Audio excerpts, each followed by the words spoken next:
हाँ रीना, आप बोलो अब।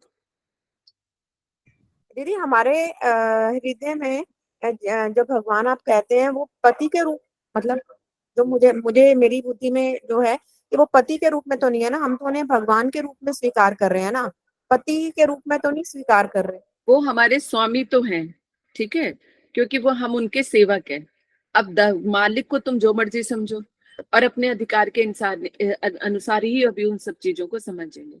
अगर ऐश्वर्य भाव में चलेंगे तो भगवान है, परमात्मा है, उस हिसाब से लेके चलेंगे। अगर जिसका जो भगवान से संबंध है और उस संबंध को वो relish कर रहा है भजन करते करते, तो वो उसको फिर वो उसी चीज में अनुभव करेंगे। तो यहाँ पर जो चीज आप लोगों ने बताई है, तो जो तत्व सिद्धांत से देखा जाए तो ठीक है, नरवत लीला कर रहे हैं, वो शक्तिमान है और शक्ति है इसलिए कर रहे हैं, ठीक है।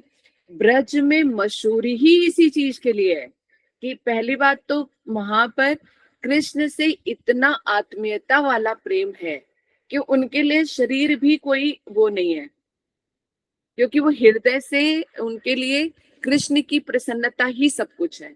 कृष्ण से यानी प्रेम की अधिकता है देखा जाए ब्रज में। तो वहां पे जो गोपियां प्रेम करती हैं, उनको सब पता है। कहते हैं कि काम क्रोध तो ये सब एक अलग की चीज है। उनके लाज लज्जा मर्यादा सब कुछ उन्होंने चूल्हे में डाल दिया है। उनको गलत है सही है कौन क्या समझता है क्या नहीं समझता, उनको इस चीज से कोई लेना ही देना नहीं।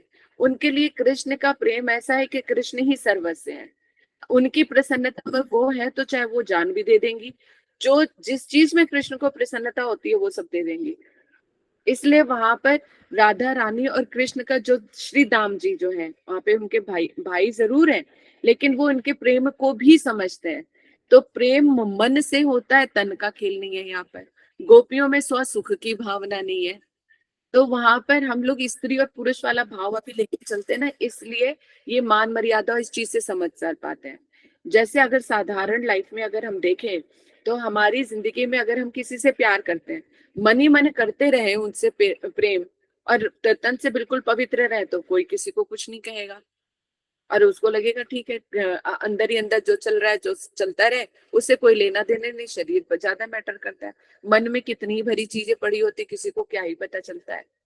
लेकिन मन से किसी का हो जाना, मन से सारी चीजें, तो ये जो शरीर है वो मैटर नहीं करता है।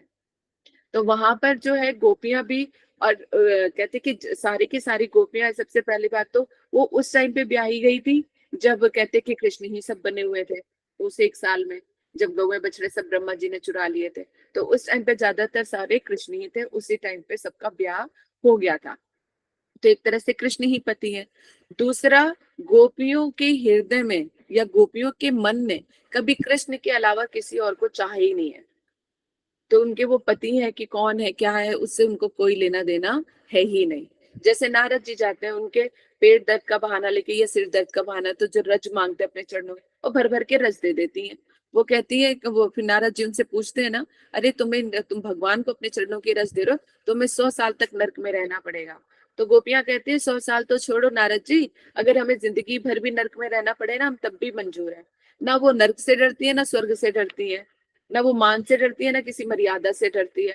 उनके लिए प्रसन्न, कृष्ण प्रसन्न है उनके लिए सबसे ज्यादा ये जरूरी है। तो कृष्ण की प्रसन्नता के लिए तो उनको मथुरा जाने दिया, नहीं तो वो न जाके चली जाती। उनके काम में कोई बाधा ना हो इसलिए खुद जाके नहीं वहां पे खड़ी हुई।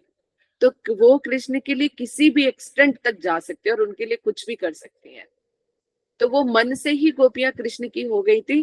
तो तन से उनके लिए कोई मैटर ही नहीं करता है, क्योंकि वो तन तो सिर्फ वो उनकी सेवा को मन से तो हो ही चुकी थी, और तन भी उनकी सेवा के लिए ही रखती थी। और जितने भी ब्रजवासी की जो गोपियों का जो इनके पति, उनका तो पति का स्पर्श भी नहीं था। तो वो धोखेबाज कहाँ से है? उनका मन भी उन्हीं का, तन भी उन्हीं का। वो मन से कृष्ण को ही अपना सब कुछ मानती थी। सिर्फ दिखावटी भर के लिए उनके जो है फेरे हो गए थे। कभी भी पर पुरुष ने कभी भी गोपियों को स्पर्श नहीं किया था।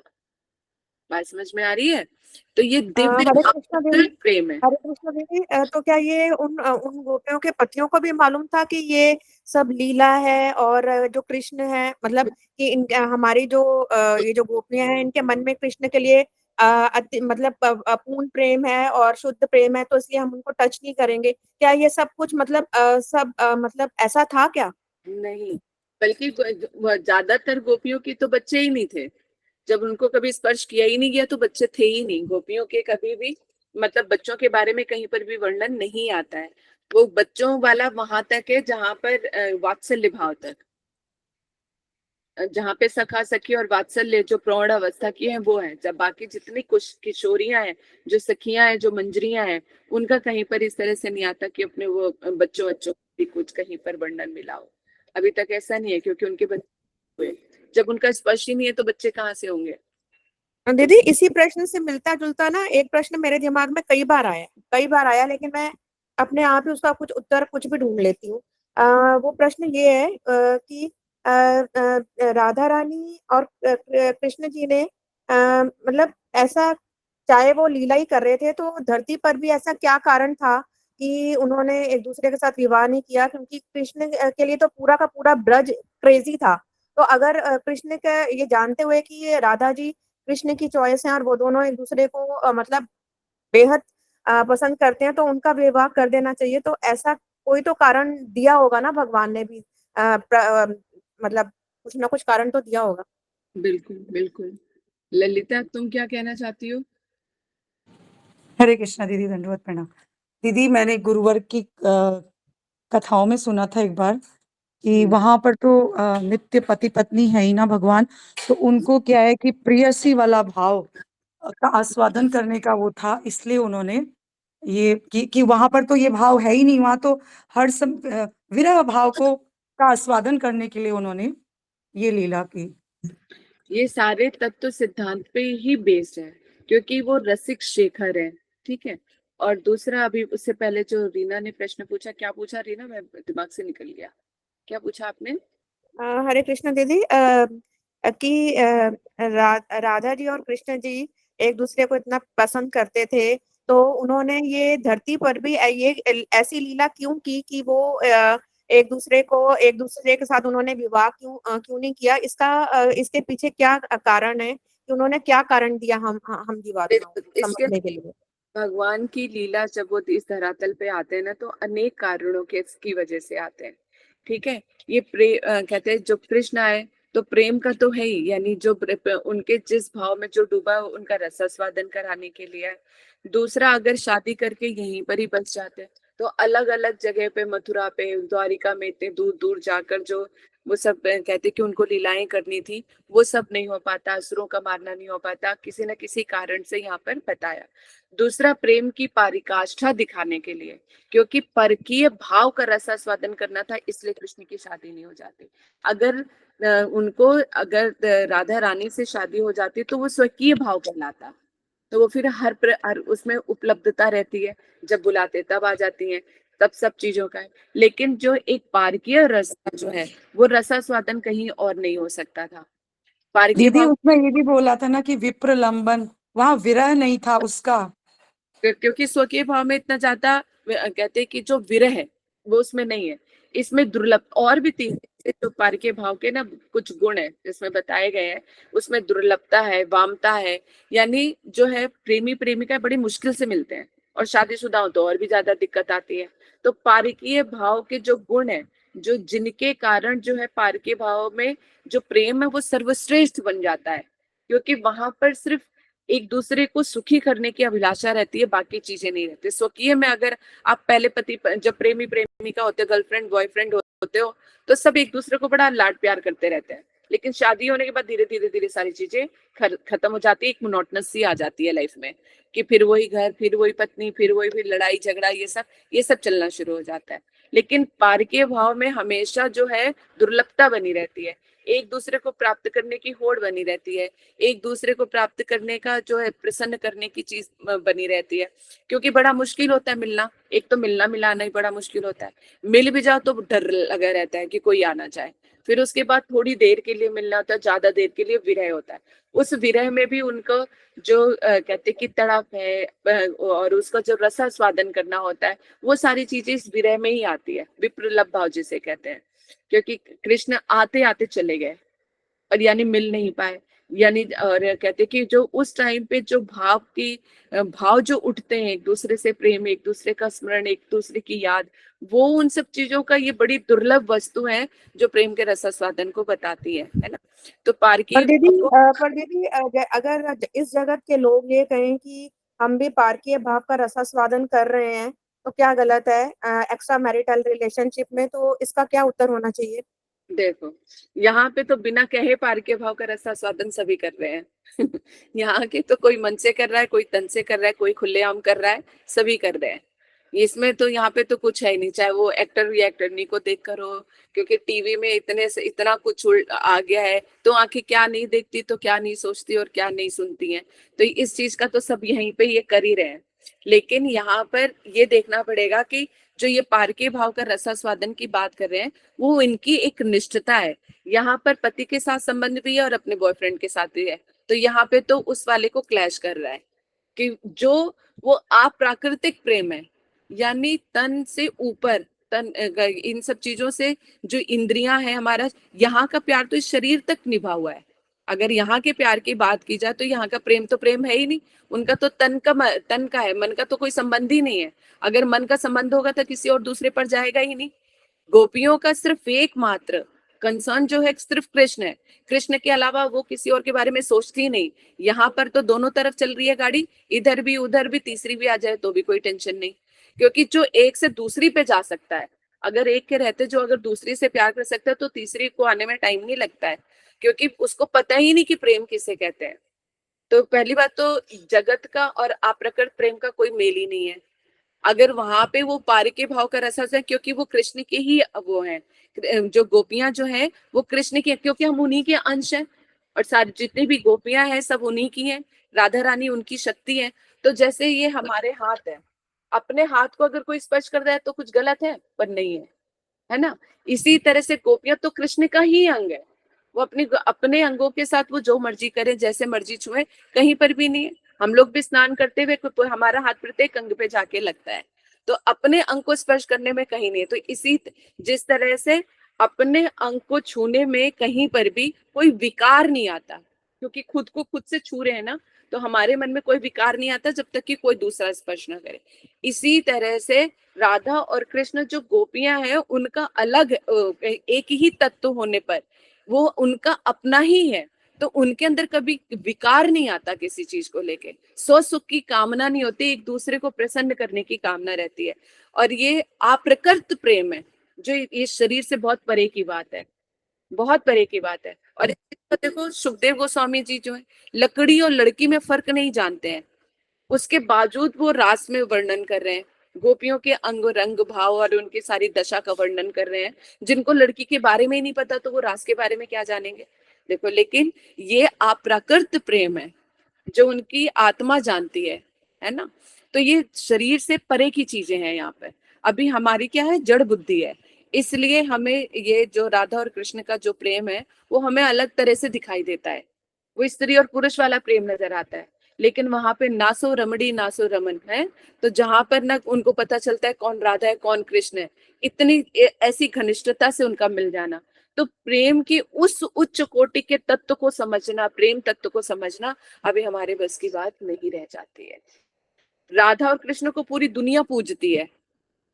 कहीं पर भी रुक्मणी की बहुत रेयर जगह पे ही जो है, रुक्मणी जी की कहीं पर अगर होगा तो सिर्फ द्वारिका में, लेकिन ज्यादातर राधा कृष्ण को ही पूजती है। लेकिन कभी उनके संबंधों को सुनती है या कभी समझा नहीं, जाना नहीं। राधा कृष्ण हर कोई कहता है, लेकिन उस तत्व को कोई समझता कौन है। और फिर अगर समझते भी हैं तो एक हमारे जो है वो जड़ बुद्धि आ जाती है, क्योंकि हम स्त्री पुरुष से अभी ऊपर उठे ही नहीं है। प्रेम का कोई रूप नहीं है, प्रेम तो प्रेम ही है, और वो आप प्रकट प्रेम है।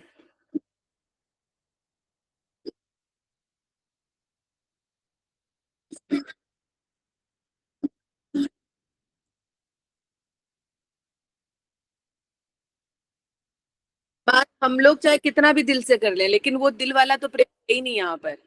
इस जड़ जगत, सुनो मेरी बात, पहले ध्यान से सुनो।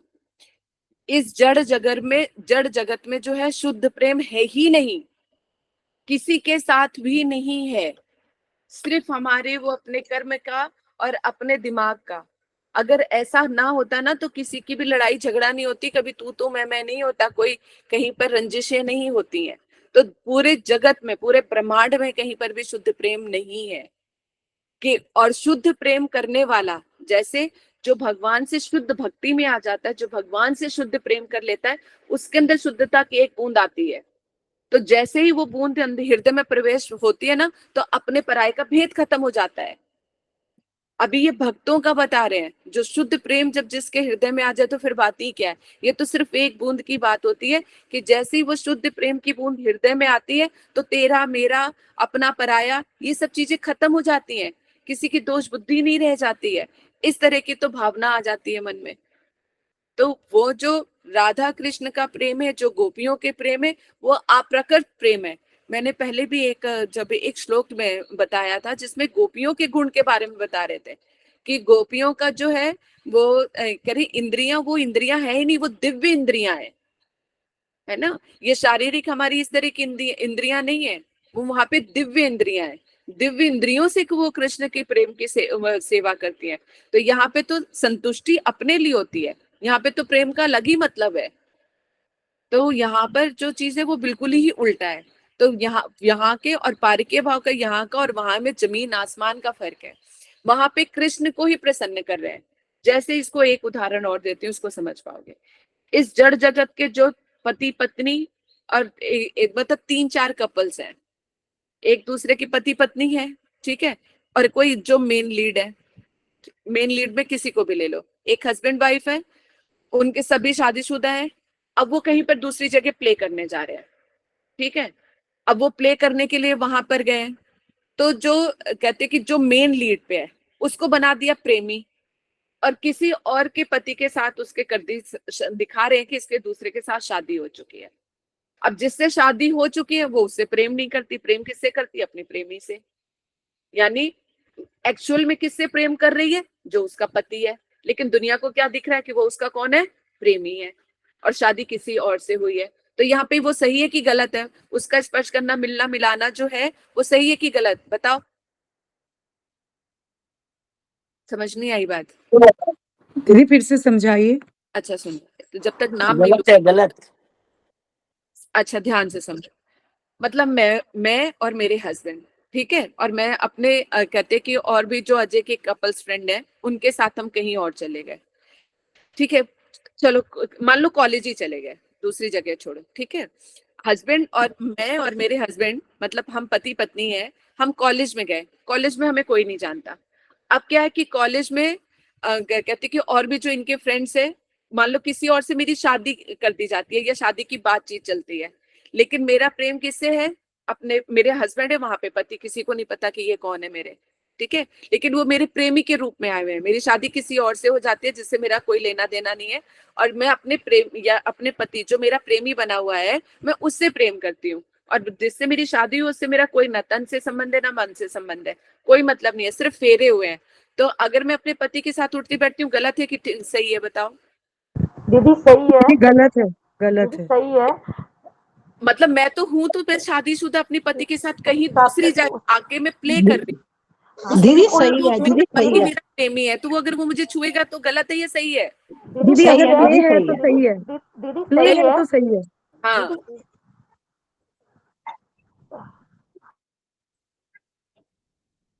हे भगवान, तुम लोग पति जो पति समझ का रहे हो होना ध्यान चाहिए से दीदी, सुनो सही है। इसको। आप समझ दीदी गए मैं दीदी, बताती हूँ समझ तो, गए। दीदी मैं बताती हूँ, अगर मुझे समझ आया तो थोड़ा सा बताऊं दीदी। नहीं, मेरे को अब तुम लोग जो मैं कह रही हूँ बस समझो, मैं अब दूसरों को नहीं तुम लोगों से मैं पूछूंगी तो बहुत ही कंफ्यूज होता जाएगा। इसलिए सीधा साधा ये करो। मतलब हम जैसे 4 लोग हैं, एक मेरा फ्रेंड और मेरी फ्रेंड का पति, और एक मैं और मेरा पति, ठीक है। हम लोग गए कहीं और पे, अब हम चारों शादी 2 कपल लोग हैं ना, शादीशुदा है। अब क्या, अगर हमें कहीं पर जाके प्ले करना है, उस प्ले में क्या हुआ कि जो मेरी फ्रेंड का पति था तो मेरी उसमें शादी दिखा दी गई, और जो मेरा रियल पति है वो मेरा प्रेमी है। तो मेरा तन और मन से संबंध तो मेरा अपने प्रेमी के साथ है, यानी मेरे पति के साथ है, लेकिन वो रोल कौन सा प्ले कर रहा है? मेरे प्रेमी का। तो मैं तन से भी उनकी हुई और मन से भी उनकी है। तो अगर वो मुझे स्पर्श करता है या पर्दे में मैं उस तरह से दिखाई दे रही हूँ या प्ले में उनके साथ कर रही हूँ, तो उसका छूना मेरे साथ गलत है या सही है? ये बताओ। दीदी प्ले में दीदी गलत सही है, है। वैसे एक्चुअल में सही है। एक्चुअल में सही है ना, बस यही चीज आपको समझाने में प्रयास किया जा रहा है। जो कृष्ण और राधा रानी के तत्व को जो समझते हैं, तो वो उस पारी के भाव को भी समझते हैं। तो वो, क्योंकि भगवान जो है रसिक शेखर है, हर तरह का रसा स्वादन किया, स्वकीय का कर लिया, प्रेमी का कर लिया, बाकी सबका कर लिया, लेकिन पारकीय भाव का एक, उनको नहीं तो रसिक शेखर क्यों कहा जाएगा? भगवान से तो उद्भूत है ये सारे रस। तो सारे रसों का रसा स्वादन करने के लिए उन्होंने इस तरह से किया। जिस तरह कई बार पति पत्नी जो है, बल्कि मेरी एक मतलब क्लोज फ्रेंड जो कहते कि वो शादीशुदा थी, लेकिन कॉलेज में जो है वो दोनों इस तरह से रहते थे जैसे बॉयफ्रेंड और गर्लफ्रेंड हो। लोगों को पता ही नहीं था कि ये दोनों शादीशुदा है और ये हस्बैंड वाइफ है। तो उन्होंने उस चीज को रियलाइज किया वहां पर, उन्होंने किसी को नहीं बताया। अगर कोई एक दूसरे कहते कि फ्रेंड को कोई प्रपोज भी करते या कुछ और भी बोलता, तो वो लोग कभी एक्सपोज नहीं करते थे कि हम हस्बैंड वाइफ है। तो उन्होंने उस लाइफ को जिया। समझ रहे हो अब तुम लोग? इसी तरह से राधा रानी और कृष्ण जो है वो रसिक शेखर है कृष्ण। तो उनको रसा स्वादन करने के लिए गोलोक धाम में तो वो है ही पति पत्नी, दो स्वकीय भाव में ही रहते हैं। जीव गोस्वामी जी गोपाल चंपू में कहते हैं। लेकिन जब उन्होंने अप्रकट लीला में आए, तो उन्होंने एक अलग रसा स्वादन करने के लिए पारकी भाव को स्वीकार किया। तो उनकी जो पत्नियां हैं वही जो है प्रेमिका बनकर आ गई हैं। तो वो उन्हीं के साथ करें, बाकी जिनसे कौन सिर्फ एक भाव मात्र में है कि वो किसी से विवाह, पर पुरुष का ना तो स्पर्श है, ना उनसे लेना है, न तन उन किसी का है, ना मन किसी का है। वो सिर्फ एक भाव रहता है, मैं शादीशुदा, मेरी जटिला मेरी सास है, सब कुछ है, लेकिन उनको डर बना रहता है। सास आ जाती है तो मिलने नहीं जा पाती, हालांकि तन मन सब कुछ कृष्ण ही है। तो उनको इस चीज का नहीं वो जैसे ही निकलने लगेंगी सास आ जाएगी तो कहते कि हो जाते नहीं जा पाती है, उनसे मिल नहीं पाती है। कोई सामने आ जाए तो कुछ कह नहीं सकती है, ज्यादा देर ठहर नहीं सकती है। तो इस तरह के जो है रुकावट भरा जो प्रेम है, जो पारके भाव का रसा स्वादन है, वो श्रेष्ठ। यहाँ पे गोपियों की इसीलिए तो कृष्ण ने बोला कि जिन्होंने, अब इसको भी कोई इतना आसान नहीं है करना, अपने ऊपर लांछन लेना कहाँ कौन ले सकता है? जैसे कैकेयी ने लिया राम के प्रेम में आके, आज तक जो है कैकेयी का नाम कोई और नहीं ले पाता है। लेकिन जो तत्वों को सिद्धांतों को समझते हैं, उनके प्रेम और त्याग को समझते हैं, वो फिर भी आदर के साथ कैकेयी का नाम स्मरण करते हैं। क्योंकि उन्होंने पूरी अपने राम जी के लिए, उनके प्रेम के लिए उन्होंने कितनी बुराई मोल ले ली कि वो कितनी बुरी माता कहलाई। आज भी इतिहास को उनको उस तरह से याद करता है। लेकिन भक्त लोग इस तत्व को समझते हैं, इसलिए उनकी रिस्पेक्ट करते हैं कि भगवान के प्रेम के लिए क्या नहीं किया। इसीलिए कृष्ण की उनकी पुष्टि के लिए, रसा स्वादन के लिए, पारके भाव के लिए गोपियों ने भी पर पुरुषों से विवाह करना स्वीकार किया। उदाहरण के इसमें बल्कि देखो, लक्ष्मी जी बेल वन में कृष्ण को, मतलब कृष्ण की तरफ तो आकर्षित हो गई कि जिस तरह से ये नाचते गाते हैं, सारा सब कुछ है, कृष्ण मेरे साथ क्यों नहीं करते? अब वो नारायण की पत्नी है, कृष्ण परम पुरुष है, ठीक है, यानी एक अंश ही जो है नारायण है, तो नारायण की पत्नी है वो, और कृष्ण की तरफ अट्रैक्ट हो गई कि वो जिस तरह से बंसरी बजाते हैं, जिस तरह से नाचते गाते हैं। तो लक्ष्मी जी का भी मन हो गया कि नहीं, मैं भी इनके साथ ऐसे नृत्य गान करूं। हाँ, तो जाने लगी उनके पास कि ठीक है तुम ही तो हो अब कब। लेकिन फिर भी इतना होने पर भी कृष्ण कहते नहीं, मैं तुम्हें स्वीकार नहीं कर सकता। कहते क्यों नहीं कर सकते? कहते नहीं, तुम्हें ना गोपियों का संग करना पड़ेगा, गोपियों की तरह तुम्हें, कहते कि कंडे थापने पड़ेंगे, इस तरह से करना पड़ेगा। लक्ष्मी जी सब चीजों में तैयार हो गया, अच्छा ठीक है, ये तुम्हारा संग पाने के लिए मैं ये सब कर लूंगी। फिर जब उनको बोला कि तुम्हें ये अपना राजसी वेश छोड़ के गोपी वेश धारण करके तुम्हें पर पुरुष से विवाह करना पड़ेगा, तो लक्ष्मी कहती नहीं, बिल्कुल नहीं। मैं ये मतलब, एक तो राजसी वेश तो चलो मैं 1% के लिए सोच भी लेती, लेकिन किसी पर पुरुष से मैं विवाह करूं, मैं बिल्कुल ऐसे नहीं करूंगी। तो आज तक वो बेल वन में वहां पे करके इंतजारी कर रही है, यानी तपस्या कर रही है। यहाँ पे जो भाव में समझने वाली है, लक्ष्मी जी नारायण, नारायण कम सुंदर थोड़ी ना है, लेकिन नारायण जी को छोड़कर वो कृष्ण के प्रति आकर्षित हो गई। गोपियां कभी अपने कृष्ण के अलावा छोड़ के वो कभी किसी और के ऊपर आकर्षित नहीं होती हैं। लक्ष्मी जी का कृष्ण के प्रति आकर्षित होना तत्वतः गलत नहीं समझा जाएगा। क्यों? क्योंकि नारायण जो है वो कृष्ण के ही अंश है, तो तत्वतः तो एक है, लेकिन रस विचार से अलग हो गया।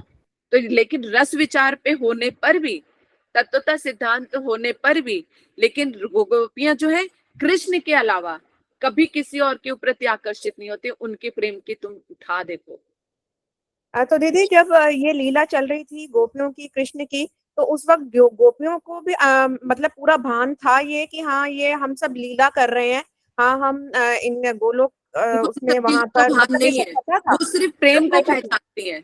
वो कृष्ण से इतना अथाह प्रेम करती है तो कि उनके लिए कुछ भी कर गुजरने के लिए वो तैयार है। तभी तो कृष्ण ने बोला ना पारे हम। अगर जानबूझ के करेंगे, तो अगर उस तरह से होगा तो वो प्रेम का रस स्वादन कहाँ पर होगा?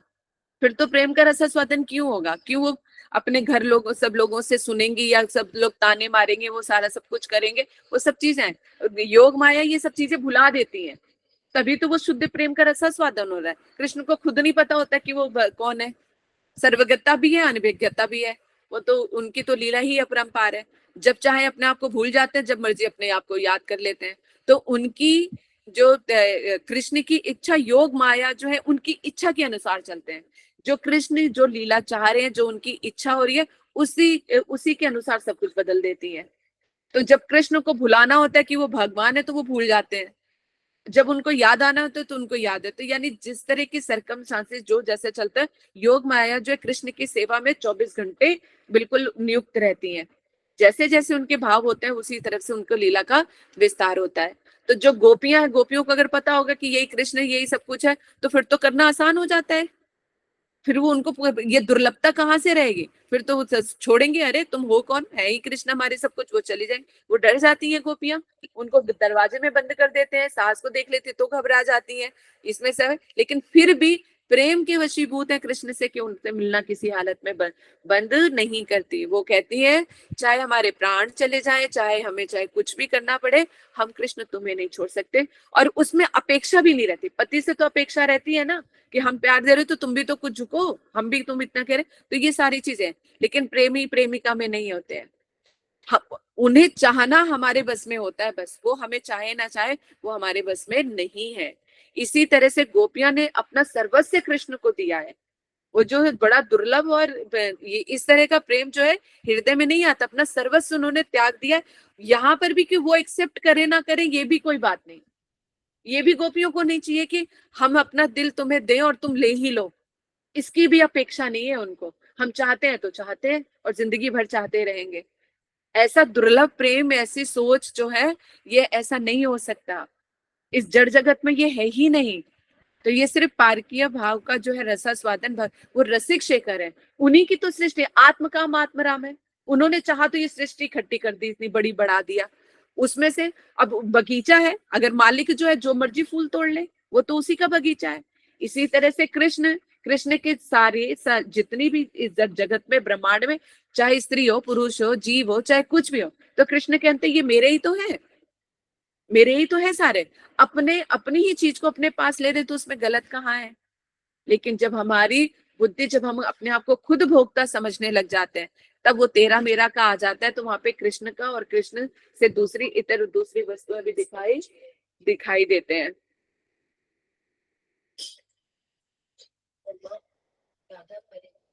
अभी नहीं, अभी नहीं, अभी नहीं, अभी नहीं,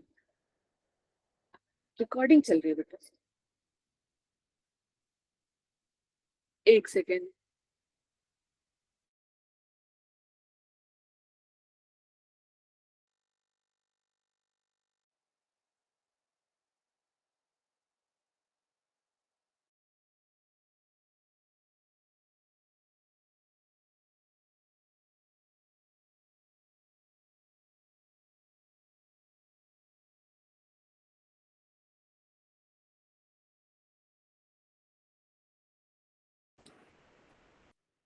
सॉरी, कहाँ क्या बातें चल रही होती हैं और घर पे, चलो छोड़ो, ठीक है। तो इसलिए जो है, कहाँ पे क्या था, सारा वो हो जाता है। तो इसलिए अब हमें जो समझने वाली चीज है वो अप्रकृत पे है। हाँ, तो ये मैं कह रही थी, भगवान जो है आत्मकाम आत्मराम है। उन्होंने सृष्टि करने के लिए ब्रह्मांड बना दिया, सारा सब कुछ। तो सब कुछ आया तो कृष्ण से ही।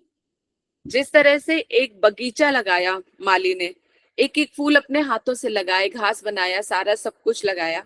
अब उसी को अगर वो कोई घास या फूल ले रहा है तो उसको बोलो कि भैया ये तेरा अधिकार नहीं है लेने का, है। दूसरा फूल सोचे ये तो मेरी डाली का फूल है, ये तो मेरा ही है। तो माली है वो किसी को भी, वो तो सौभाग्यवान जीव है जिसे कृष्ण चुने। इसी तरह से कृष्ण स्वयं भगवान है। अगर वो अपने लिए किसी को चुनते हैं, चाहे वो किसी भी हालत में है, वो अपना ही है। वो अपने आप अपने हम उन्हीं के हैं, इसीलिए हमें ले लेते हैं वो। तो ये तेरा मेरा भाव जो है, ये सारा जो स्त्री पुरुष और ये सब चीज का भाव है ना, ये सारा हमारा जड़ीय भाव है। अप्रकट प्रेम को, प्यार को तो समझते, प्रेम नहीं समझते। प्रेम शुद्ध प्रेम है, जो इंद्रियों के परे की चीज है ना। तो दिव्य इंद्रियों से दिव्य कृष्ण की सेवा होती है, ये यहाँ की इंद्रियों से नहीं हो सकती। जो तेरा मेरा कहते पराया और इन सब चीजों के बीच में जो चीजें आ जाती हैं, तो कृष्ण की ही वस्तु है, कृष्ण ही सारे स्वीकार करते हैं। तो वहां पे गोपियों ने अपने आप को पूरी तरह से निछावर कर रखा है। इसीलिए तो ब्रज ब्रज का प्रेम जो है सर्वश्रेष्ठ, टॉप मोस्ट पर है। किसी भी वैकुंठ में, कहीं पर भी धाम में, साकेत धाम में, कहीं पर भी ऐसा दुर्लभ प्रेम नहीं है। केवल केवल जो है गोलोक वृंदावन में ही है ऐसा प्रेम। सिर्फ ब्रज में ही ऐसी भक्ति है, वहीं पर ही पार के भाव से ही। तभी तो मीरा जी भी चली गई। मीरा जी वृंदावन में आई थी, कुछ समय तक भजन किया था, उन्होंने गोपियों का अनुगत्य नहीं स्वीकार किया, कृष्ण को पति के रूप में माना, तो वो द्वारिका चली गई। तो ब्रज में कोई बिरला ही रुकता है। ब्रज का प्रेम इन सब चीजों से बहुत परे की बात है, कि जहाँ पे कृष्ण, तभी तो बोला सर देके होते हैं यहाँ पे सौदे। उद्धव जी भी अपना, उद्धव जी से बड़ा कोई ज्ञानी था क्या? वो भी ब्रज में आके गोपियों के प्रेम के नतमस्तक हो गए। उनको नहीं पता था क्या सही गलत है और क्या सब चीजें हैं, लेकिन उद्धव जी भी आके उन ब्रज गोपियों, पारकीय भाव के प्रेम करने वाली गोपियों की चरण रज को अपने सर माथे पे लगा के कहते हैं कि मैं भी कोई गुलमोहर एक पत्ता कहीं का बन जाऊं, तो मेरा इसी में जो है जीवन संवर जाए। समझ में आ रही है बात? अब आ गया समझ में? सबको क्लियर हुआ? जी दीदी। रागलेखा दीदी और राखी हाथ ऊपर है, नीचे कर लो। तो इस तरह का जो प्रेम है, यहाँ इस प्रेम को देखने के, जो राधा रानी का जो कृष्ण से प्रेम है, जो राधा रानी के भाव उमड़ पड़ते हैं कृष्ण के लिए, वो कृष्ण भी इस चीज को समझ नहीं पाए। उनको भी राधा रानी के भाव को, यानी पारकीय रस को, राधा रानी अभिमन्यु से विवाहित है, और जो कृष्ण राधा रानी का जो प्रेम है कृष्ण के प्रति, वो इतने अचंभित हो जाते हैं कि राधा रानी मुझे ऐसा कैसा प्रेम कर सकती है। इसलिए उस पारकीय रस का उन्नत उज्जवल जो रस है, उसका रसास्वादन, यानी राधा रानी के भाव लेकर कृष्ण जब आए, तो तब उन्होंने, खुद ही कृष्ण है और खुद से ही प्रेम कर रहे हैं, दीवानों की तरह फिर रहे हैं, कृष्ण को ढूंढते फिर रहे हैं। किस तरह से अपने गालों को गंभीरा में महाप्रभु रगड़ देते थे, उस रगड़न में भी जो प्रेम और जो नजर उनको आता था, विरह में एक तड़प में ऐसी आग जलती थी जो न बुझाने का मन करे न जलाने का करे। तो मतलब उसमें जलने में भी एक आनंद है, उस विरह में भी एक आनंद है, मिलन में भी एक आनंद है। तो अपने ही प्रेम का रसास्वादन कर रहे हैं चैतन्य महाप्रभु बनकर वो। तो ऐसा दुर्लभ प्रेम है, ऐसे जिसका उस पार के भाव का रसास्वादन करने की लालसा जो है कृष्ण के अंदर भी आ गई, कि राधा रानी किस तरह का प्रेम जो है उनका, उस दुर्लभ प्रेम को कैसे रसास्वादन करते हैं, उनके हृदय में क्या भाव उठते हैं, कैसी कैसी चीज होती है, उस चीजों का सबका रसास्वादन करने के लिए जो है कृष्ण चैतन्य महाप्रभु बन के राधा रानी के भावों को लेकर आए। अगर राधा रानी के भावों को ग्रहण नहीं किया होता तो कृष्ण नहीं कर सकते थे, ना हमें वो प्रेम प्रदान कर सकते थे। आज भी जो गौड़िया समाज है, तो इसी भाव को, पार के भाव को लेकर ही तो सर्वश्रेष्ठ है। पहले भी यहाँ पर, इससे पहले जो है पार के भाव को गुरुदेव बताते, यहाँ पे बड़ा निंदित समझते थे पहले। वहां पे तभी तो लक्ष्मी और नारायण जी की आराधना हुआ करती थी, राधा कृष्ण का तो होता ही नहीं था। फिर रूप गोस्वामी जी ही एक ऐसे हैं जिन्होंने शास्त्रों के प्रमाण को प्रमाणित करके अपनी हर एक बात को, पार के भाव को शास्त्रों से प्रमाणित करने के बाद राधा कृष्ण की जो है पूजा अर्चना शुरू हुई थी। उससे सिद्धांत को यहाँ पर स्थापित किया था रूप गोस्वामी जी, और उनके जो है साथ में और भी थे, कहते कि विष्णु चक्रवर्ती ठाकुर जी, इन सब की टीकाओं को लेकर जो है विद्याभूषण जी ने एक भाष्य बनाकर तब जाके उनके जो पारकी भाव को वहां पे स्थापित किया था। तो ये बहुत मतलब इन सब चीजों के पीछे बातें हुई थी, चली थी।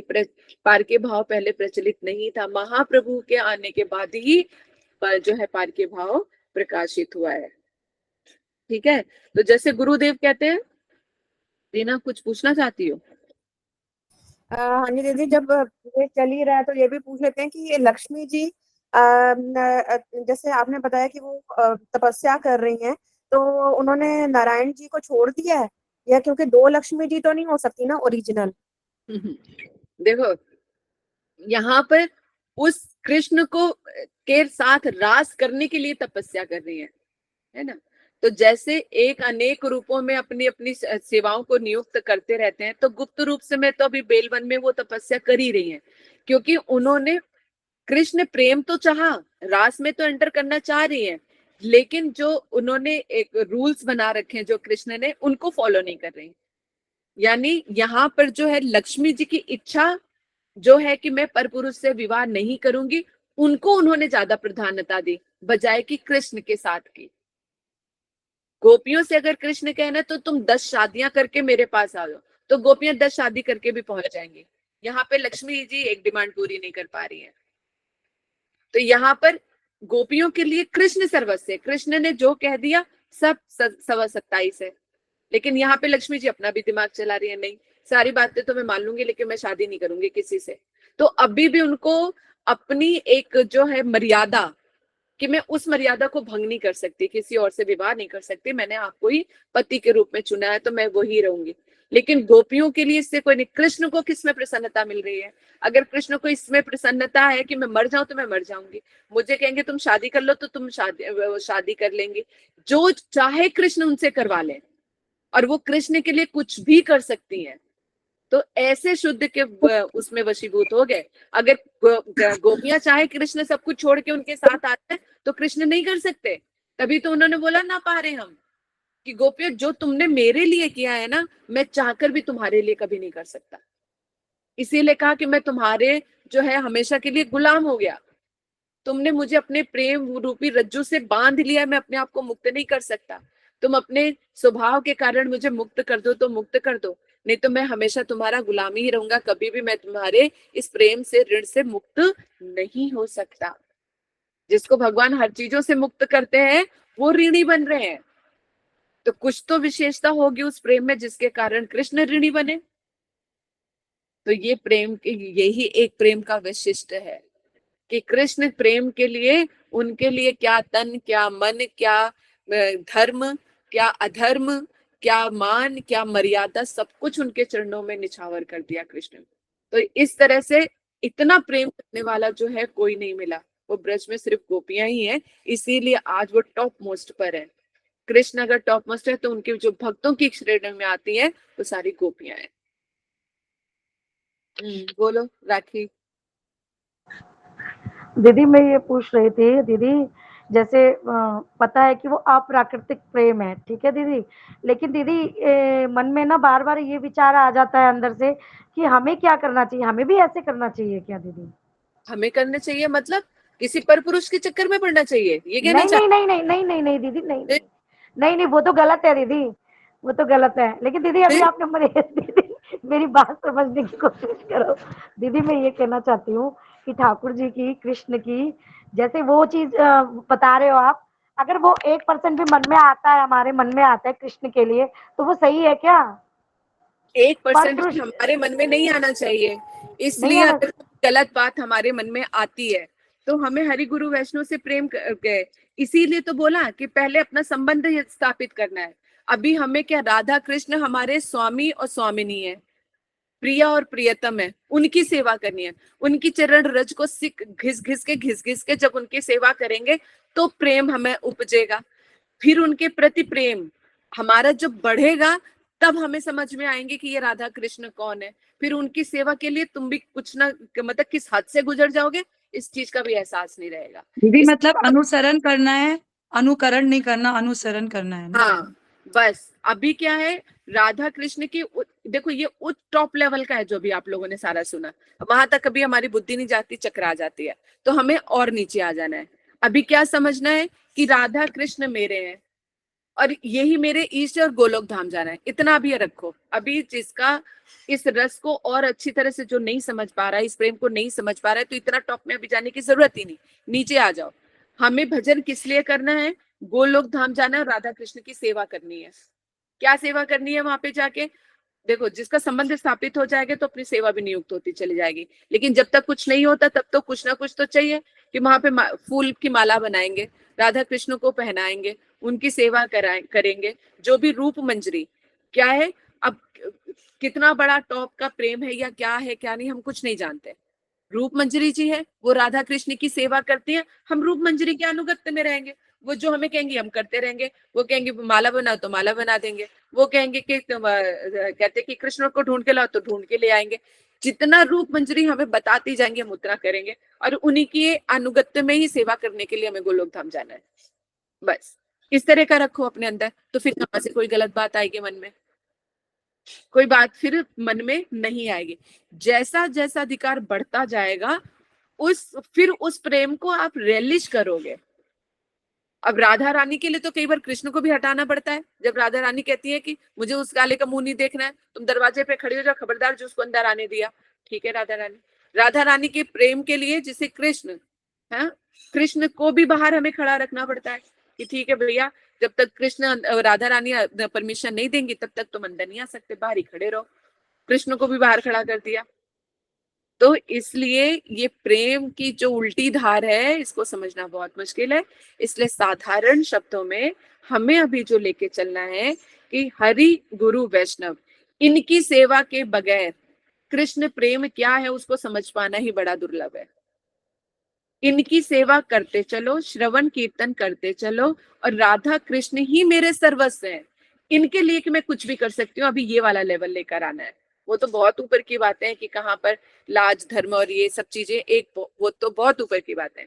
अभी सिर्फ ये देखो कि राधा कृष्ण की सेवा के लिए आप कितना त्याग कर सकते हो, आप किस लेवल पे जाके उनकी वो सेवा साधना जो है उसके लिए करोगे। तो राधा कृष्ण ही हमारे सर्वस्व हैं, जो है यही है।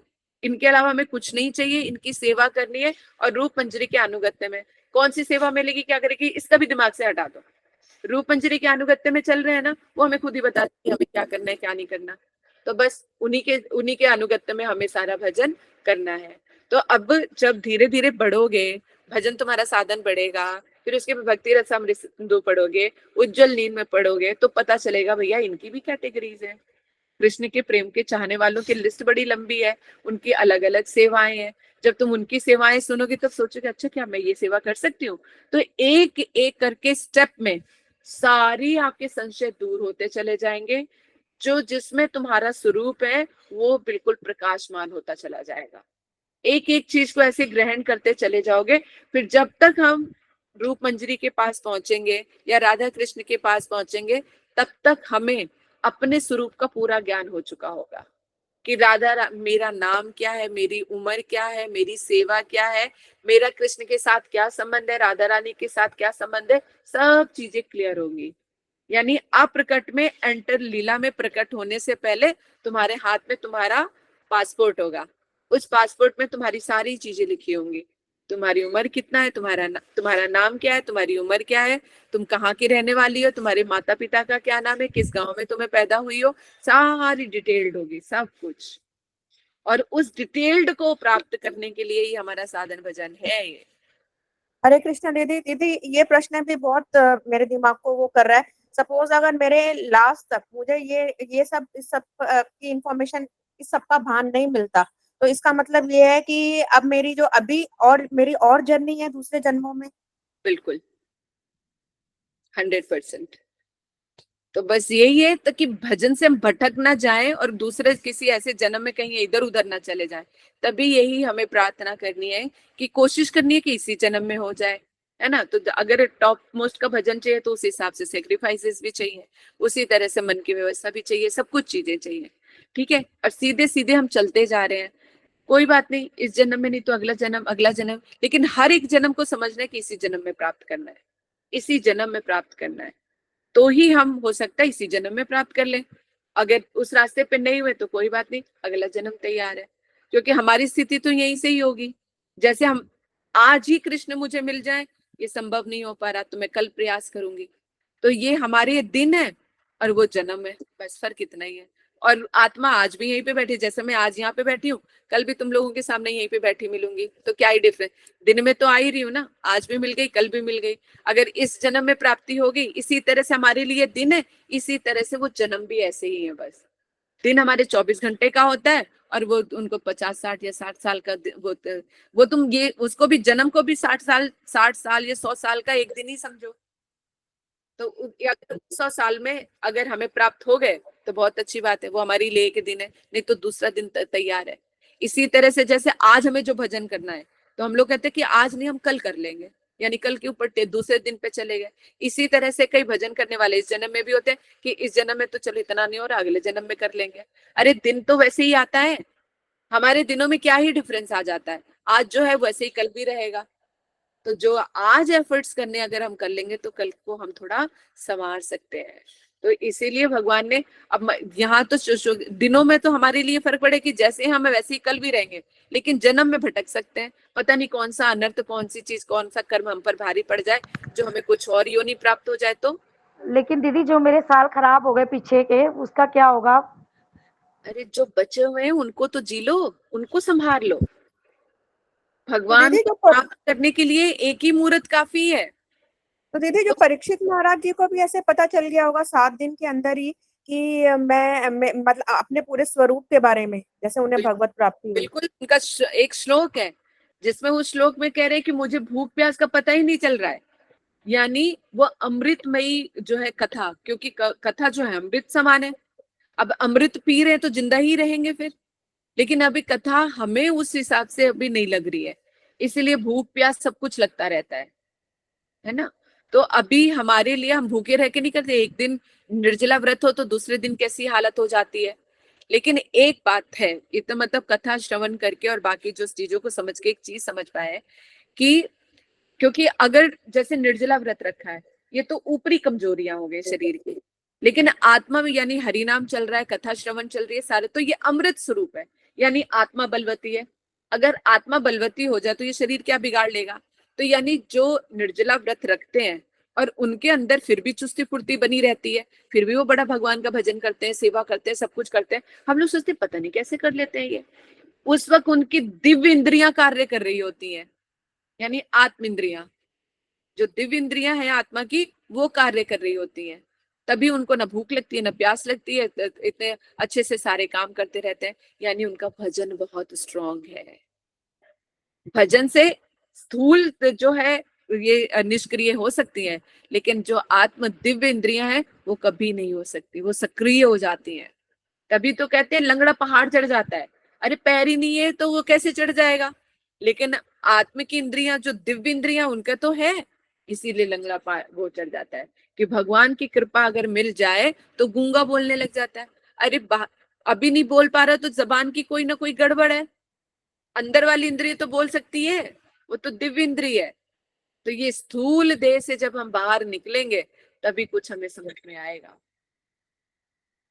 समझ में आ रही है बातें? आज तो बहुत ही इधर उधर मतलब सर के ऊपर भी चले जाने वाली वो सारी चीजें हुई है, लेकिन फिर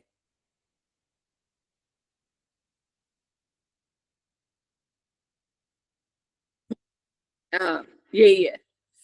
तो ये सब सारी दिव्य इंद्रियां है ना। तो दीदी इसलिए आज की इंफॉर्मेशन बहुत इंफॉर्मेटिव थी, ये एक बहुत स्ट्रॉन्ग फाउंडेशन बनी है आज की दीदी। चलो अच्छा है, कुछ मिला है तो बहुत ही अच्छी बात है। लो, लेकिन आज जो है ना मेरी कथा का वो तो हुआ नहीं जो मैं गुरुदेव का समझा रही थी। ठीक है, अब मैं कहते बाकी सब चीजों को लेके जो गुरुदेव ने बताया वो मैं 5-10 मिनट में इसको कंप्लीट करती हूँ। ठीक है,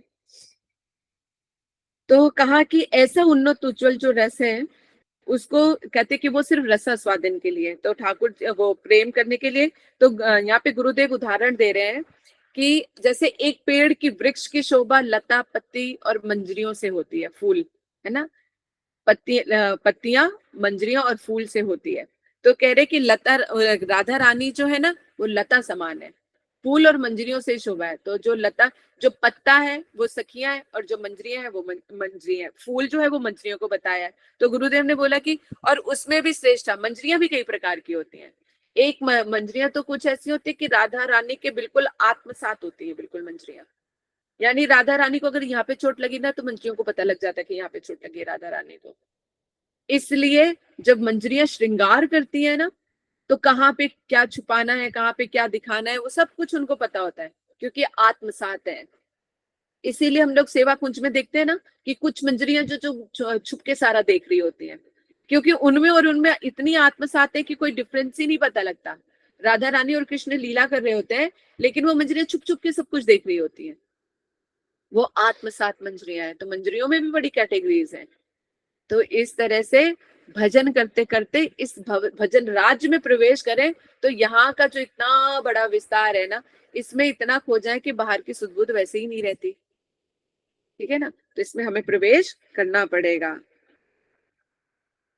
इसलिए यहाँ पर कह रहे हैं कि जो मंजरियां हैं, और वो भी बड़ी मधुर, जो रूप कहते हैं कि ये रूप मंजरी कौन है? राधा रानी का जो रूप है, वो ही जैसे मानो रूप ही मूर्ति मानो के रूप मंजरी के उसमें कहते हैं कि सामने जो है अपने आप को प्रकाशित कर रहे हैं। तो मंजरियां जो है बिल्कुल आत्मसात होती है, राधा रानी के भावों से इतनी जुड़ी हुई होती है। तभी तो राधा रानी अभी सोच भी नहीं पाती है और मंजरियां सारा कार्य कर देती हैं, क्योंकि अभी कोई भावना उठी नहीं कि मंजरियां समझ जाती हैं, तुरंत सेवा सामने हाजिर। तो मंजरियों जैसी सेवा जो है सर्वश्रेष्ठ बताई गई है। तभी जो है, और ये सर्वश्रेष्ठ भाव जो है मंजरियां क्यों और ज्यादा, एक भाव और होता है कि वो कृष्ण को क्या समझती है कि वो राधा रानी की प्रियतम है, और राधा रानी उनके लिए सर्वस्व है। वो अपने आप को जरा सा भी कृष्ण से स्पर्श नहीं होने देती। अगर कृष्ण आलिंगन भी मंजरियों को करना चाहे तो मंजरियां भाग जाती हैं कि नहीं, वो उनके अंदर इतना भाव है उस चीज के प्रेम के लिए कि ये आलिंगन की हकदार तो मेरी राधा रानी है, ये हमें कैसे प्रदान कर रहे हैं। तो राधा रानी के बगैर कुछ भी ग्रहण नहीं करती है। तो उनके लिए देखो, लेकिन कृष्ण प्रेम के लिए हर कोई लालायित है। तो वो प्रेम उनको कैसा मिलेगा, कैसे मिलेगा फिर? जो कृष्ण प्रेम के लिए तो हर कोई लालायित है, जो राधा रानी की इतनी एकनिष्ठ है कि वो कृष्ण प्रेम को भी पीछे हटा देती हैं, तो फिर इतना दुर्लभ प्रेम करने वाली, ऐसी सेवा करने वाली को क्या फिर वो ऐसी ही रह जाएंगी? नहीं, उसके लिए भी बड़ा दुर्लभ है। वो आत्मसात कर लेती है राधा रानी उनको। अगर कृष्ण राधा रानी का भी हाथ पकड़ते हैं, तो मंजरियों को ऐसा लगता है जैसे कृष्ण ने उनको स्पर्श किया। यानी वो स्पर्श जो है राधा रानी से होते हुए कहाँ चला जाता है? मंजरियों पर। इस दुर्लभ प्रेम को समझ पाना बहुत ही मुश्किल है। तो यहाँ पे ऐसे तो अगर जैसे सखियां हैं, इस दुर्लभ प्रेम को सखियों को भी प्राप्त नहीं है। कृष्ण स्पर्श करते हैं तो सिर्फ राधा रानी कहते हैं कि जो सखियों को अगर स्पर्श करते हैं तो सिर्फ उनको कृष्ण का स्पर्श मिलता है, लेकिन जो मंजरियों के पास जाता है वो कृष्ण का स्पर्श होते हुए, राधा रानी का स्पर्श साथ में लेते हुए अमृतमय बनकर जो है मंजरियों के हृदय में दौड़ता है। तो उनको स्पर्श कृष्ण और राधा रानी दोनों का मिलित स्वरूप में जो प्रेम होता है, तो मंजरियों के प्रेम की पराकाष्ठा बहुत अलग है। उनको जो मिलता है वो किसी को नहीं मिलता। और जो वो करती है सेवा, वो भी तो ऐसी एक निष्ठता की सेवा है। कई बार राधा रानी टेस्ट ले लेती हैं, जहाँ पे मंजरियों को फूल तोड़ने के लिए भेजा है, कृष्ण को भी कहती है जाओ तोड़ कर आओ जाके वहां पे। या कृष्ण जहाँ पे बैठे होते मंजरी को बोल देती है जाओ। उनको तो पता ही है कृष्ण की हालत क्या है। तो वहां पे जब मंजरियां तोड़ने जाती है तो वहां पर भी कृष्ण भी कहते हैं कि काफी सारी बातें करते हैं, लेकिन मंजरियां बिल्कुल हटाती उसमें कि कृष्ण अगर तुमने जरा सा भी हमें हाथ लगाना, तुम्हारे अभी अब स्वामी जी से जाके हम कह देंगे तुम्हारी शिकायत। कृष्ण डर जाते हैं, भैया मंजरियां हाथ से गई तो गई, पता चला राधा रानी भी चली गई। तो ये सिर्फ प्रेम व्यवहार है यहाँ पे। मतलब क्या ही बोलूं, मतलब जो ऊपर का जो दिव्य जगत है वह वाकई ही दिव्य जगत है, जो इन संसार से सबसे परे। हम उन्हीं के हैं, सोनी की सेवा में हमें नियुक्त होना है। तो उसमें कितनी स्वच्छंदता है कि जो जिस भाव में करना चाहता है उसको उसी में। भगवत गीता में कृष्ण ने कह दिया, जो जिस भाव से मुझे प्रेम करना चाहता है तो वो मुझे कर सकता है। और सबसे बड़ी बात है कि कृष्ण ने हमें चुन रखा है ऑलरेडी। वो हमारे हृदय में वो भाव निहित है, हरि भजन करते करते वो प्रकाशित हो जाएगा।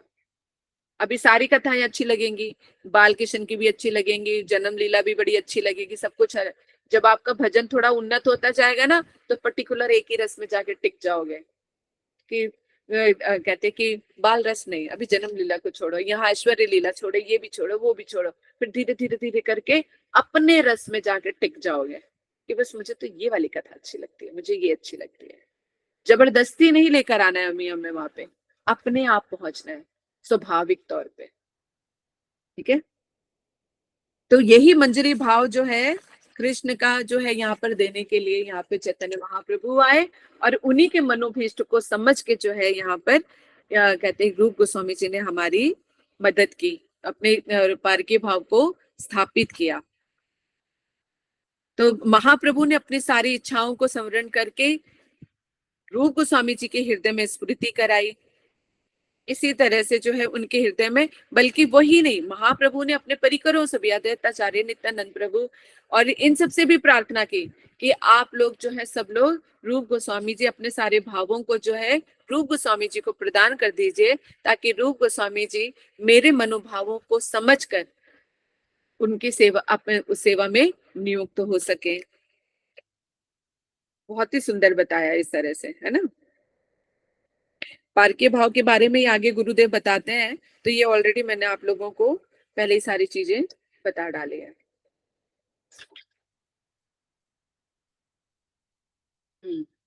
इसलिए कहते कि जो महाप्रभु गंभीरा में जिन भावों का रसास्वादन करते थे, है ना, उसी रसास्वादन को करते हुए, और जो हमारे लिए उन्नत उज्जवल रस जो हमें प्रदान किया, जो पहले कभी नहीं दिया गया था, ये पारके भाव का प्रेम, वो हमें प्रदान किया। ये केवल गोपियों के अंदर ही ये प्रेम पाया जाता है, कहीं और नहीं पाया जाता, किसी भी लोक में, किसी भी धाम में, किसी भी जगह पर जो नहीं है, वो केवल ब्रज में है। इसलिए ब्रज भक्ति जो है सबसे ज्यादा सर्वश्रेष्ठ कही जाती है। ठीक है, ये तो हो गया गुरुदेव का। आज हमारा उसी को एक्सप्लेन करने में टाइम लग गया, तो उसको आज हम कर नहीं पाए। आज कांता माता जी आप इतना लेट हो गई? अच्छा, तो हम लोगों ने कल, आज एक ही श्लोक कर लेते हैं, कोई बात नहीं। हमने जो है कल आठवां और 9वां कर लिया था, है ना, लेकिन इसको हम 18, 19, 20 ये 3-4 जो श्लोक है ना, एक दूसरे से कनेक्टेड है, तो इसको हम अच्छी तरह से कल ही करेंगे। ठीक है, चलो, अब किसी का कोई प्रश्न हो तो पूछ लो, और फिर हम क्लास को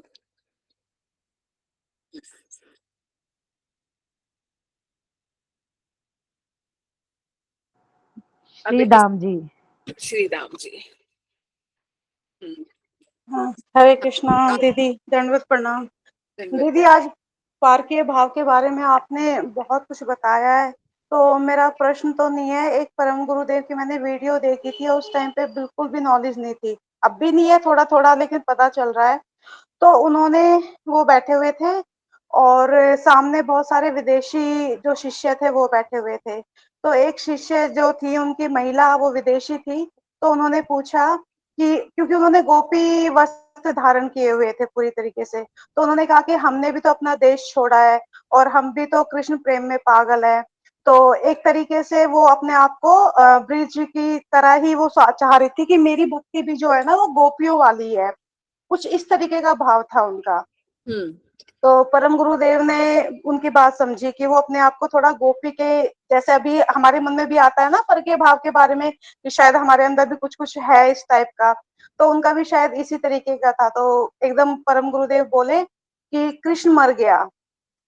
अब उन्होंने एकदम बोला कि कृष्ण मर गया, तो वो गोपी थोड़ा सा हंसने लगी, थोड़ी स्माइल आ गई। तो फिर परम गुरुदेव बोले कि तुम हंस रही हो, अगर गोपी ये बात सुनती ना तो वहीं पे ही वो अपने शरीर को छोड़ देती, पूरी बात भी नहीं सुन पाती, और वहीं पे वो मृत्यु को प्राप्त हो जाती। तो ये है पारके भाव, या ये है गोपी भाव। तो हम तो सिर्फ ये है कि गोपी ड्रेस धारण कर लिया, या अपने देश को छोड़ दिया, या अपने घर में बहुत भक्ति कर रहे हैं, तो उससे ये सारी चीजें नहीं आएंगी। हम थोड़ा थोड़ा समझने की कोशिश कर रहे हैं, मेरा सिर्फ ये बताना था दीदी। बिल्कुल बिल्कुल ठीक है, ये मैंने कथा सुनी और गुरुदेव का ये प्रसंग भी मैं मतलब श्रवण किया हुआ है। तो कहने का तात्पर्य यही है। तो यहाँ पर जो गुरुदेव ने बोला कि कृष्ण मर गया, तो यहाँ पे ममत्व को चेक कर रहे हैं।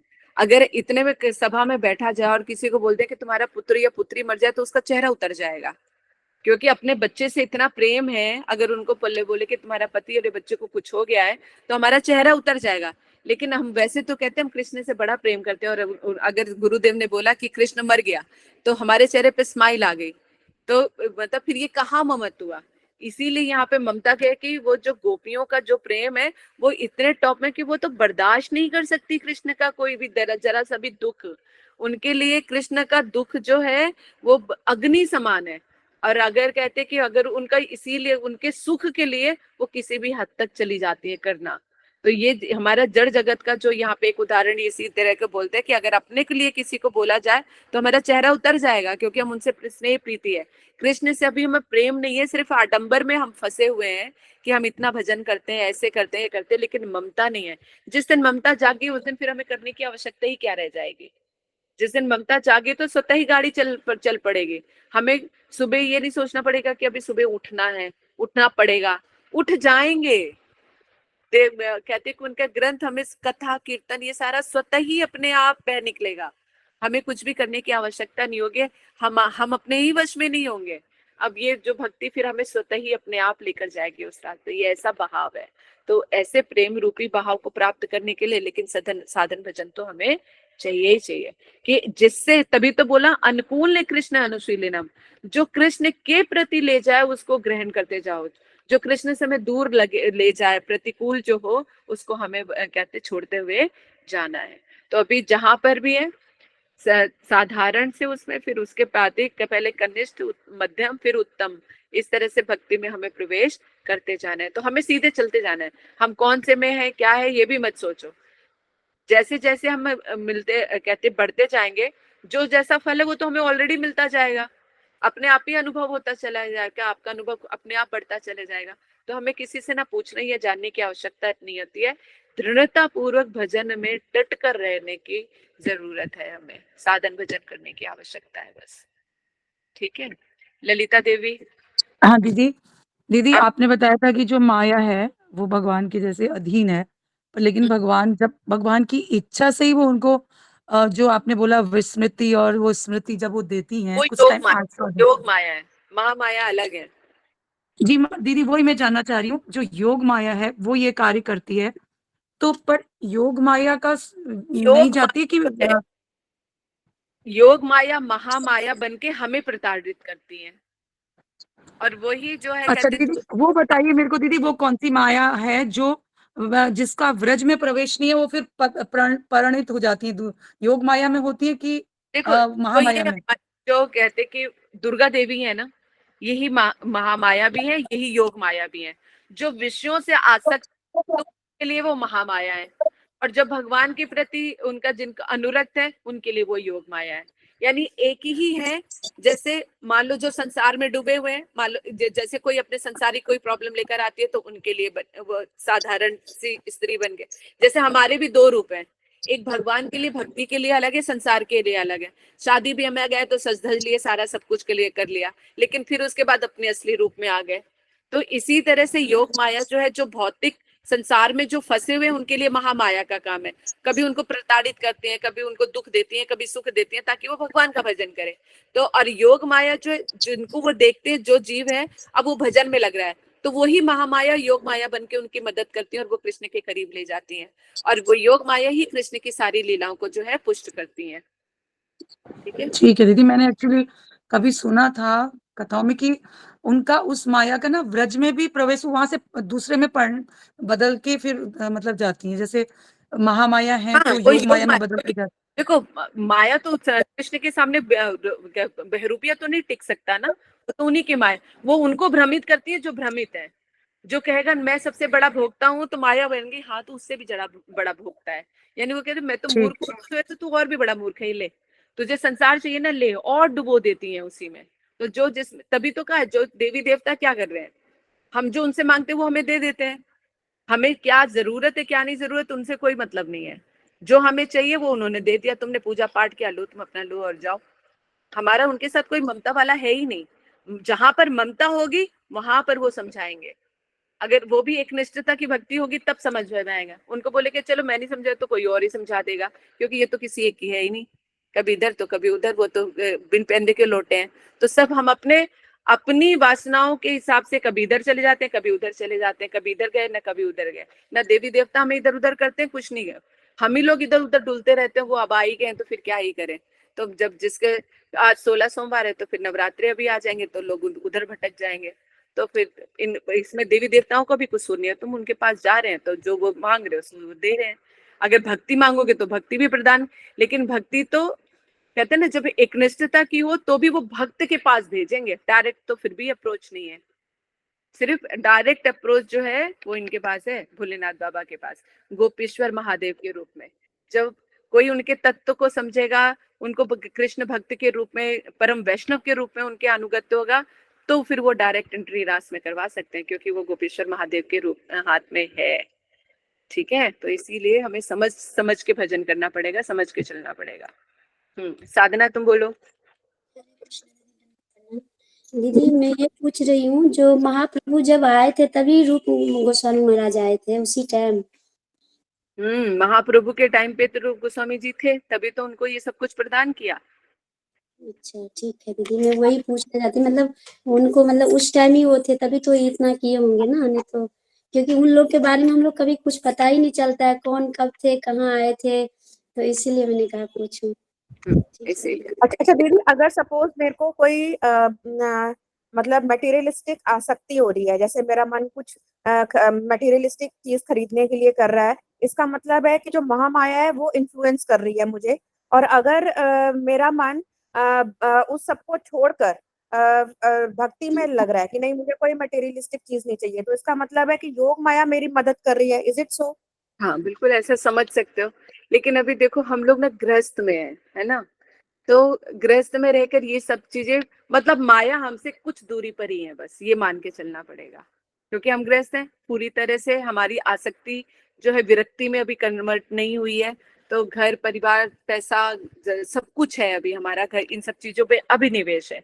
तो अभी हमारी माला हमारे पास है, ग्रंथ हम लोग पढ़ते रहते हैं, डेली सत्संग ले रहे हैं, सत्य का संग ले रहे हैं। तो अभी हमारे पास ये जो जल है ना, जल का दो थोड़ा थोड़ा हमने जो भर रखा है, हरि नाम से, ये सेवा से, हरि नाम सेवा से, सत्संग सेवा से, हरि गुरु वैष्णव की सेवा से, कुछ है डिस्टेंस पे जिसपे माया इर्द गिर्द घूम रही है। जहां पर वीक पॉइंट देखेगी वहीं पे अटैक करती है। तो अभी हम गृहस्थ में हैं तो हमें थोड़ा बचा के जरूर चलना है, लेकिन अभी पूरी तरह से हम विरक्त नहीं हो पाते हैं, तो कभी मन भटक भी जाता है, कुछ भी कर लेते हैं। लेकिन जैसे ही हम भटकते हैं ना, अब हम लोगों को इतना पता है कि जहां गलती करते पता लग जाता है अब हमें कि यहाँ पे अगर हमने मान लो कोई टाइम बर्बाद किया, तुरंत एहसास हो जाएगा ये सारा टाइम मैंने बर्बाद किया, अगर मैं इस टाइम का यूटिलाइज कर सकती थी। आज मैं विचार करती हूँ, कल मैं उस चीज को अप्लाई भी करूंगी। तो अब हमें अपनी गलतियों को, जहां हम गलती करते हैं वहीं पे पकड़े जाते हैं। हम अपने आप को खुद पकड़ लेते हैं कि कहाँ सही चल रहे हैं, कहाँ गलत चल रहे हैं, कहाँ मेरी आसक्ति है, कहाँ नहीं चलती। अब हमें सब कुछ रियलाइज होता था, एक होता है उसको पता ही नहीं चलता कि क्या गलत कर रहा है। लेकिन अब भगवान ने हरि गुरु वैष्णव की कृपा से हमें इस चीज का भान है कि हम सही चल रहे हैं या गलत चल रहे हैं, जहां टाइम वेस्ट कर रहे हैं, क्या गप्पे मार रहे हैं, क्या कर रहे हैं, सब पता लग रहा होता है। लेकिन अभी मन कंट्रोल में नहीं है, इसलिए पूरी तरह से हम उसको अपनी जकड़ में नहीं ला पाते हैं। मान लो तो कहते हैं कि किसी से मिलने जाना है या क्या, कहीं पर भी टाइम, पता है कि मैं फोन पे टाइम बर्बाद कर रही हूँ, लेकिन फिर भी मन वश में नहीं है, अच्छा 5 मिनट और उसके बाद देख लेंगे, 5 मिनट और। तो वो भी करते करते करते इस तरह से चलता है, लेकिन पता लग रहा होता है सब चीजें। अभी मतलब अब जो भी चीजें हम कर रहे हैं तो हमें उस चीज का भान है। तो इसलिए कभी हम संभाल लेते हैं अपने आप को, कभी मन के साथ ही बह निकलते हैं। ये मन कभी कभी तो आ जाता है हाथ में, और कभी कभी अपने साथ ही ले उड़ता है। तो यही प्रैक्टिस करते करते धीरे धीरे एक दिन मन जो है बिल्कुल काबू में आ जाए। ठीक है, हाँ जी। अब आप बताइए रावत जी, आप क्या पूछना चाहते हो? हरे कृष्णा दीदी, दंडवत प्रणाम।